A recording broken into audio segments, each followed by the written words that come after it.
Hi, and welcome to Advice for Life with Dr. Cathy. So we're going to get into some things today about the differences between biblical counseling and secular counseling. Now, there's a whole lot of differences that people really don't understand, and there's some traps out there that you can fall into, and then there's some things to just kind of navigate as you do your research.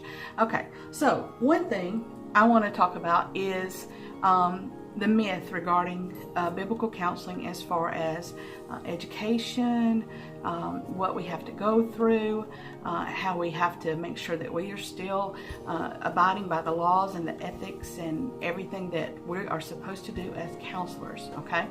But there is a belief out there that if you are going to see a biblical counselor, that they may not be properly trained. Okay, now that can be the case sometimes where someone who has been in the ministry for a while, they just want to help people. So if they're ordained and they have a master's degree, they can set up a counseling office and they can charge in Tennessee. Now in other states, I'm not sure about that. But in my case, I actually went to Trevecca and got a secular counseling or psychology degree. Okay, so that means I studied Freud and all of those people that psychology is actually built upon. And when I got done, that's when I decided I really didn't like a lot of the methods. Now, I was taught by licensed counselors who happened to be Christians, but their hands were tied in a lot of ways. They couldn't really share their faith as much as I can. So there was some holdback on that. And so when I got out, I found out that I needed to go and get more education.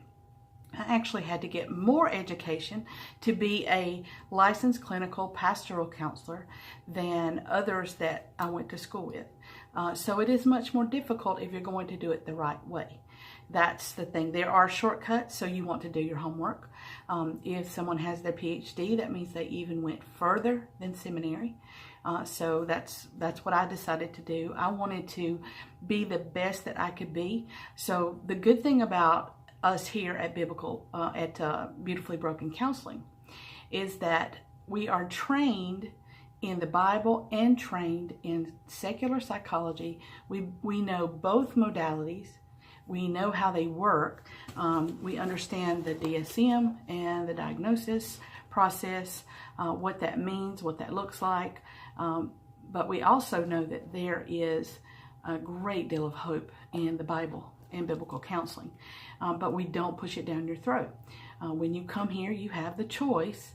I have spoken with Muslims. I've spoken with, I talked to a lady the other day on the phone who was pagan. You don't find judgment here. What you find is hope, and you find hearts. So that's one of the big differences here. But let me just get into what is the difference between biblical counseling and secular counseling. It boils down to two things, okay? This is backwards on there, but this is the DSM Diagnostic Statistical Manual, okay? It has everything in here, and I'm looking at narcissistic personality disorder, and we'll go into that. So this is the Bible for secular counseling. If you're going to pay with insurance, then this is where you would get the coding to do the insurance billing. This is another reason biblical counselors do not use insurance. Because insurance requires that we give you a diagnosis out of this book. Now let me tell you about this book. It's very helpful information, but it changes based on the culture. So this is volume 6, and I think they've even got another one out now. So when the culture begins to accept some behaviors that used to be considered deviant, then they just rewrite the book. Okay, now that's what goes on with secular counseling. There are Christians who use this book and use it well, but then there are others who can get more money if they give you a stronger diagnosis. So for example, if they give you a disorder diagnosis, then that would be long-term care and the insurance would pay that. But if they give you something like a V code, which is an adjustment disorder, which is what most people deal with. They're just trying to adjust to a circumstance in their life where their life fell apart and they didn't know what to do. If you get a V code, some insurances will not pay for that. They do not believe that that rises to the level of counseling. So in biblical counseling and at Beautifully Broken Counseling, we decided it was better for you not to have a label from this book. Okay, so that's one big change. This is biblical counseling. Biblical counseling, this is our standard. And this is a really good Bible. It's put out by the president of the American Association for Christian Counseling, Tim Clinton. And it's called The Bible for Hope, Caring for People God's Way. And it has amazing information in it. It even talks about narcissism in this Bible. There is a story in the Bible about depression, and there's actually several of them. But there's one that stands out. It was Samuel, and it was in 1 Samuel 16, and it's 14. It says, "But the Spirit of the Lord departed from Saul." Now, Saul is the king. Now, Saul had done some things he should not have done. He had gone to see a witch, okay, the witch of Endor, and he had asked her some things, and God told him not to do that. We are not supposed to do that because it opens us up to things. And so he went to see this witch and says, "A distressing spirit from the Lord troubled him." Yes, it says that. It says a distressing spirit from the Lord troubled him.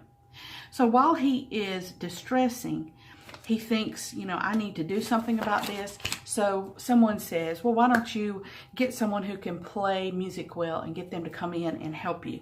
So there was an introduction made, and King David comes in. And King David was a shepherd, but he loved the Lord and he worshiped the Lord, and he had an amazing situation.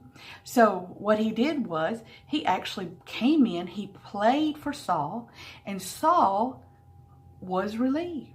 He was relieved. There was worship going on. That's something that I actually tell my clients to try. Try to worship. Put some music on, sit in a room and be still, and just let God talk to you and see what he says, and see. He will calm your soul. He will calm your spirit. He will give you wisdom. When you go to his word, this is something that doesn't change. Sure, the translations may change as far as like the these and the thous, but the majority of it is still the same standard, because God is the same yesterday, today, and forever. So he keeps his standards. And that's why I choose to counsel this book as opposed to this book.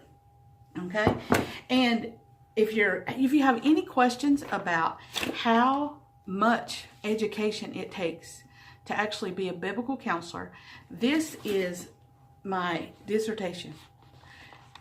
This book was what I had to do. These are all clients that I studied in order to prove that I knew what I was doing in this field and I was qualified. So do your homework. Make sure that you are looking at what is out there. Look at their references. Look at their location. I have heard some horror stories where people just drive up to someone's house and they actually are a biblical counselor and they're a hoarder. Don't go to someone's house like that and ask them to help you. That is not the way you do it. You go to someone who has a legitimate business. They have legitimate credentialing. They have a sign. They have what they need to, they have a business license. Look for a business license and call them, ask questions. They will give you whatever you need. Where we are, if you just call and leave your email, I will send you a letter. It will tell you many more things about us, and then you can look at everything we're about. And then if you have more questions, you can actually request, and I will call you, or my husband will call you, and we will talk with you directly. But biblical counseling has been an amazing blessing, and I have seen so many people changed. I have seen so many people's lives changed. And next time we're going to look at narcissism, okay? Because I want to break it down a little bit slower. This book tells a narcissist that basically you get a diagnosis and there's no hope. And I looked on the internet, and it says there are no medications specifically used to treat narcissistic personality disorder. However, if you have symptoms of depression, anxiety, and other conditions, medication such as antidepressants or anti-anxiety drugs may be helpful. Oh, well, that seems kind of hopeless for someone who's dealing with narcissism. And the Bible says that we are all born into selfishness. And that's really what narcissism is. Narcissism is selfishness. It's when we only think about ourselves and we don't think about other people, and we don't have compassion for them. And we get into a place where we get into rages, we try to control, we try to manipulate. And as a temperament counselor, there is a temperament called the choleric. And sometimes they are prone to having narcissistic or selfish tendencies. So if you think you're with a narcissist, let's look at it. We will use the diagnostic manual to kind of run through some things. You have to have, I think it's 5 of 9. 5 of 9. So I've had people come in and say, I want to know if I'm with a narcissist. So I let them look at this list. Then they decide. I'm not going to diagnose them. If they are with someone who will not get out of selfishness, then what they do is they have to decide what they want their life to be like. If they stand on God's word and ask God for hope, then God can teach a narcissist to love. Now, if they go and get psychological testing and it is proven that they are a narcissist and there is nothing they can do about it, their behaviors can change, but there is no medication for that. So it is a very difficult life. So, all right, I hope this is helpful, and I look forward to seeing you next time. And next time we're going to break down the criteria of a narcissist. We'll be talking about, in other videos, we'll be talking about, are you really with an abusive person? What does abuse look like? I have people ask me, well, my spouse does this to me, but it's always been the way it's been, so I just thought it was normal. How do you feel about it? Well, we look and we see what is abuse and how we need to respond to it, because sometimes we need to be angry. It is okay to be angry about abuse, stand up to it, and deal with it. And if the person will not change, then you have to change.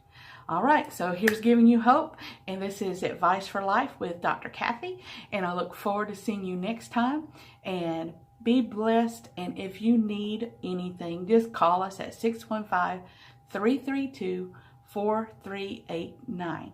And this is Beautifully Broken Counseling, and we are here to just serve you and help you live your best life. Thank you.